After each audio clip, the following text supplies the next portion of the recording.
Hey everybody, it's Jack with Future Pastimes. We are reading Dune and we are on the penultimate chapter. So we are inside the Emperor's tent. It's a metal tent, it's massive, and it's filled with Sardaukar and the Emperor and his throne and his staff and his retinue, and there's a lot there. And the Baron Harkonnen has been brought before the Emperor, and they're setting up his giant quartz throne, and the Emperor is kind of ignoring the Baron, who is a little bit nervous about what is going on and what the Emperor plans to do. It's pretty unusual for the Emperor to leave Kytane and come all the way across the Imperium somewhere else, but he has come to Arrakis, and he has forced the Baron to join him. And there are other houses of the Landsraad up in space, and there are guild representatives inside the tent. So everything's coming to a head here. And the Baron notices Reverend Mother Mohiam, who is the Emperor's truthsayer. She was also Jessica's teacher at the Bene Gesserit school. And in our very first chapter, she tested Paul with the Gam Jabbar and the box of pain. So the Baron's not happy to see her either. Eventually, the Emperor gets in his throne, and he addresses the Emperor, and he begins to interrogate him about what is going on. He starts off by asking him, where's Thufir Hawat, who was sent to Arrakis 5 days earlier? And the Baron's like, well, I don't know. I mean, I sent him here to infiltrate the smugglers and to try to figure out who Muad'Dib is, so to assassinate him. And he explains that Hawat has the residual poison in him and is due for his antidote. And if he doesn't get it, he's going to die. But the Emperor is like, you know what? There's a lot more that's going on here, and you haven't been completely honest with me.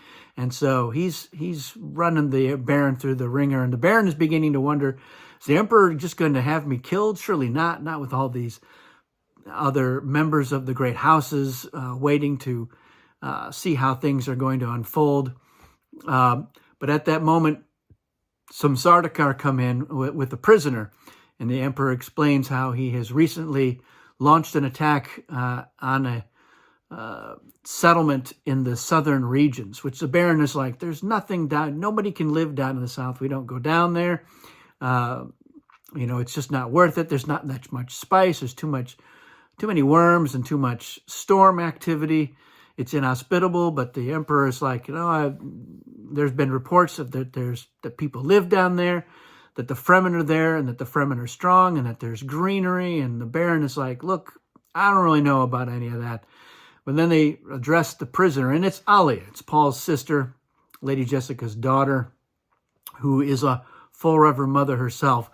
And Reverend Mother Mohiam immediately recognizes who Alia is and what Alia is, and she is very upset about it. And before long, we come to realize that she has almost a psychic connection to Alia, and it's because they have some common ancestry through the past lives. You remember that when Alia was still in utero, when Lady Jessica was changing the water of life, and she was absorbing all the memories of Reverend Mother Romalo, and Alia was absorbing them as well.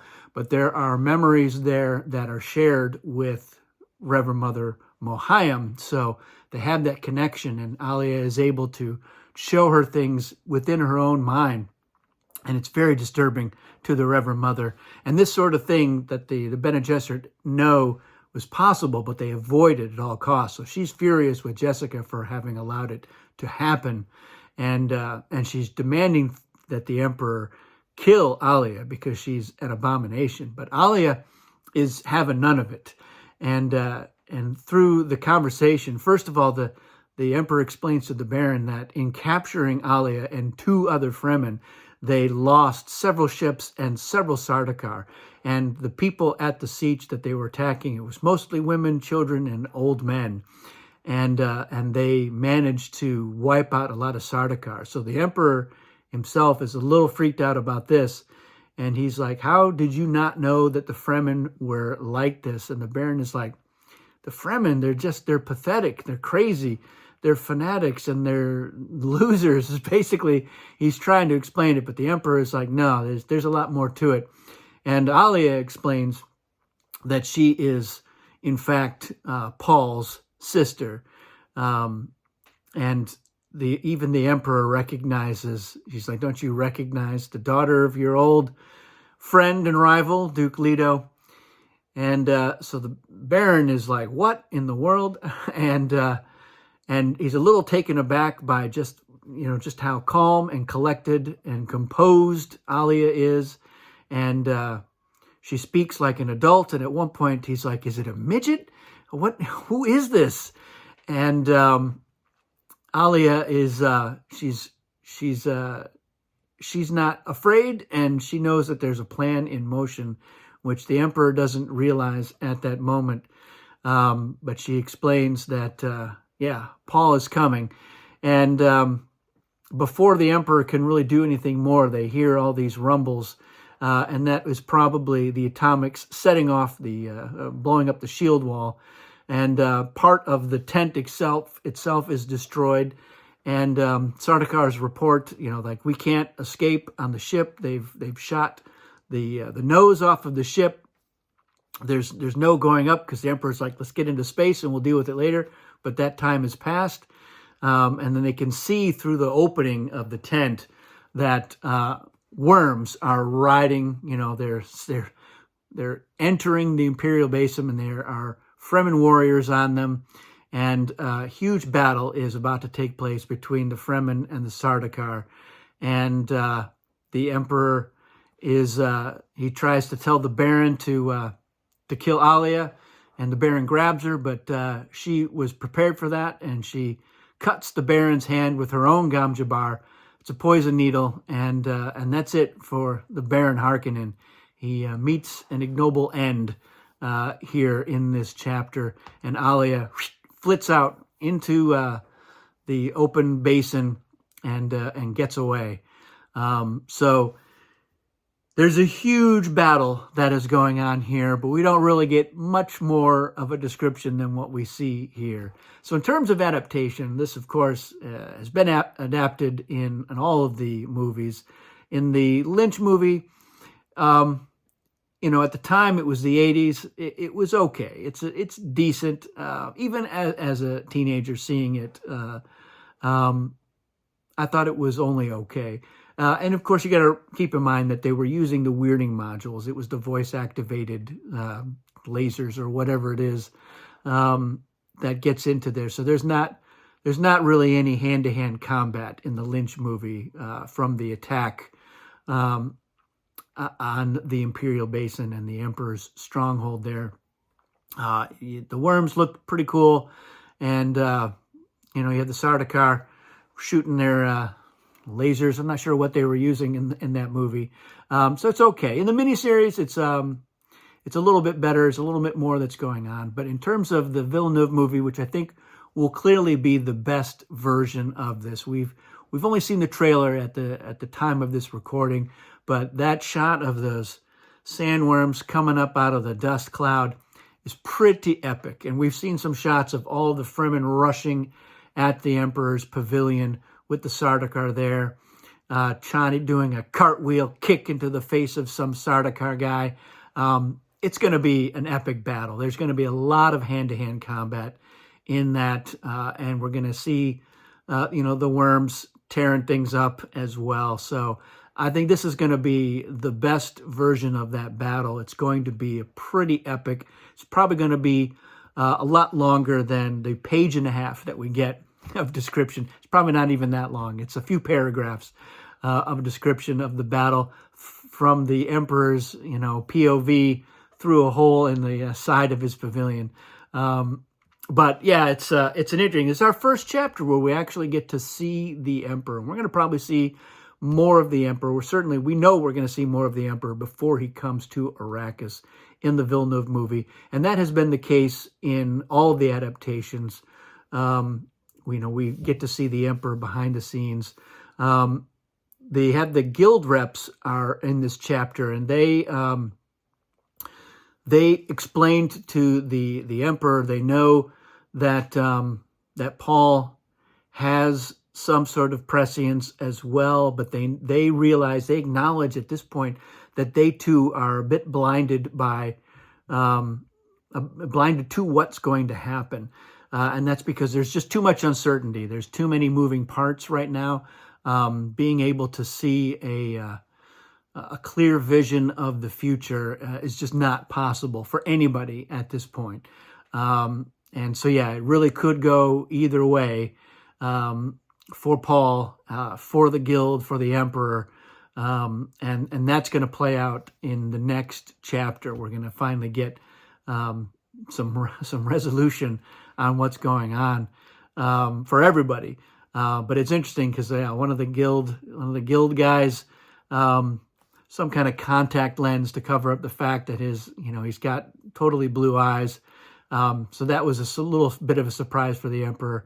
But yeah, it's just in terms of what's going on in the chapter, it's a nice look at the emperor. How has the emperor been portrayed? So we have Jose Ferrer's take on the emperor, a little bit petulant, more so with the miniseries one. I think it's Giancarlo Giannini. I probably get his name wrong. Great Italian actor. Not the best written take on it. He's a little more flighty. He's really a lot more like the emperor as he's been depicted in the extended universe books. That is kind of a man-child emperor. He's very petulant. He can't be bothered with any of the details, and he's always scheming. I'll be interested to see how they have Christopher Walken portrayed as the emperor. The Villeneuve adaptation, they went with a less cartoonish version of the Baron. He's a little bit cartoonish in the book, to be fair, and I think the Ian McNeice take on him from the miniseries is probably the truest to the book version of the Baron. The Stellan Skarsgård version of the Baron is not much like the one in the book. So I suspect that the emperor will be different as well. He's described in the book as, not really looking a day over 50, even though he's in his 70s. In fact, actually, he may even been not a day over 30. I don't remember the exact thing where Irulan is describing how young her father looks. Christopher Walken looks as old as the emperor actually is. So I'm not sure why they went with that as the choice, but he certainly is a very compelling actor. And they're giving him more scenes in the movie than he has in the book. So this is our one real first look at the emperor. He seems to be pretty together. I mean, he understands what's going on with the Fremen. It doesn't take him long to figure out. This is very analogous to why his Sardaukar are such good warriors. But these women and children and old men bested a legion of Sardaukar, it seems like. So he knows that there's a lot more to the Fremen than anyone has ever been led to believe. Certainly if Kynes was alive, the Emperor would probably have strong words for Kynes. But that boat has sailed, as it were.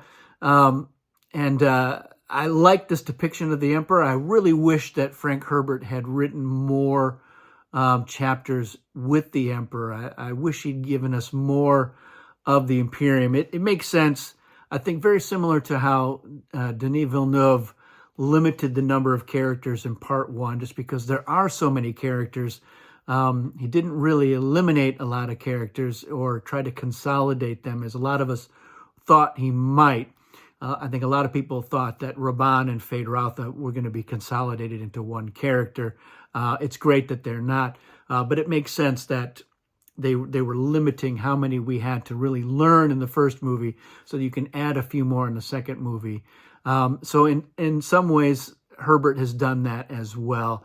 It's already a huge cast of characters, and to say, yeah, we're going to get into even more from the Imperial side, it was probably too much. And to be fair, it really wasn't germane to any of our understanding of the plot. We were getting the second and third hand information that really spoke to the Emperor's involvement. Some of it's through Count Fenring and Lady Margot in an earlier chapter. Some of it was with the Baron explaining plans to Fade or talking it over with Piter. So we're getting some hints at that, which is kind of what we got in the first movie. So very similar track. But like I said, love to have gotten more into it, learning more about what motivates the Emperor.